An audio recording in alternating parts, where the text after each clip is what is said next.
ورحمة الله وبركاته. runtii maanta farxad ayay ii tahay inaan idinkala soo qayb galo munaasabadan. markuu saakay isoo wacay wasiir Durraan waxaan confusion ku qaaday inaan fahmo hawshan halkaan u imaanayo sababtoo ah February 2019 laysan baan targadii ayaa la bixiyay. marka waa maxay ii kala cadeynaa maxay kala yihiin midii ka horeysay midda maanta sidaan u fahmay haddaan qaldanayn 2019 hay'adda duulista waxay la soo noqotay duulimaadkii hawada Soomaaliyeed oo 2019 sidaan u fahmay February 2021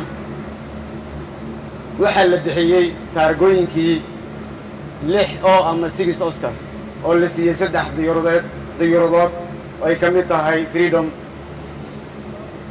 maanta waxaan iyadana u fahmay in la bixinayo shahaadada duulista hawada.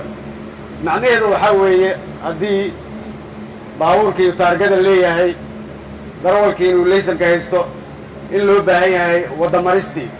marka maanta waa wadadii ama hawa maristii ayaan maanta soo ceshanay. marka in ummadda ama shacabka Soomaaliyeed saa loo fahamsiiyo waayo. marka waa soo dhaweynaya dalkan hore ayuu socdaa. qof kasta oo inaga mid ahna waajib ayaa waxa ku saaran qof kasta Soomaali ah inuu wadankan wax ku darsado.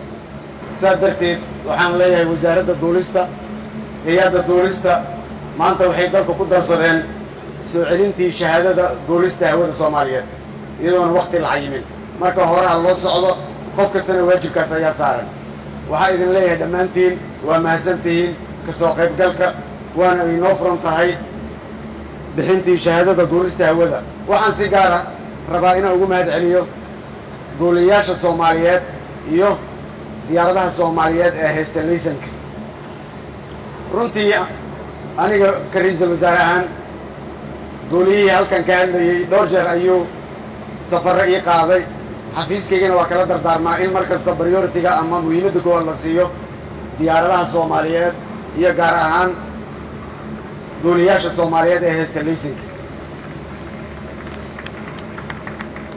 sidoo kale waxaan farayaa wasiirka amniga wasiirka duulista in loo fududeeyo muwaadiniinta Soomaaliyeed ee haysto laysanka iyo fasaxa diyaaradaha oo ay helaan priority-ga ay wadamada dariska nala ah ama wadamada caalamka ay diyaaradahooda iyo baylidadooda ay siiyaan.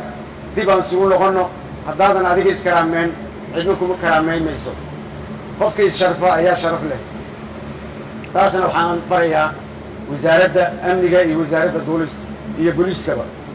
sidoo kale waxaan rabaa oo aan dhowr jeer rabaa inaan markhaati halkaan idinkaga dhigo waqti yar oo noo hartay xukuumadda.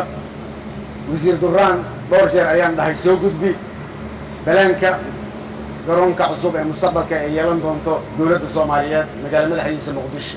ilaa hadda waa ka sugayaa waana farayaa hortiinana markhaati ayaan idinkaga dhigay. sidoo kale waxaan rabaa airportkan oo aad cariid u ah lagana cabtay hadda ayaan farayaa markhaati ayaana ka tihiin. nin dhintay nin fog markhaati kama dhiganayay. qof halkaan joogay qof halkaan iga fiirsanaya markhaati uga dhigayaa. garoonka hortiisa dhul ay garoonku leeyahay ayaa ku yaallo. waa in baaxaddaas loo ballaariyaa. qofkii sheegtana wasaaradda amniga ka codsado in maxkamad lala tiigsado dhulkaasna garoonka loo fidiyo sidoo ugu dhaqsiyaa badan. وانا كاسوغيا ديزاينكاس هدو الله سبحانه وتعالى علمه. وبالله التوفيق والسلام عليكم ورحمة الله وبركاته.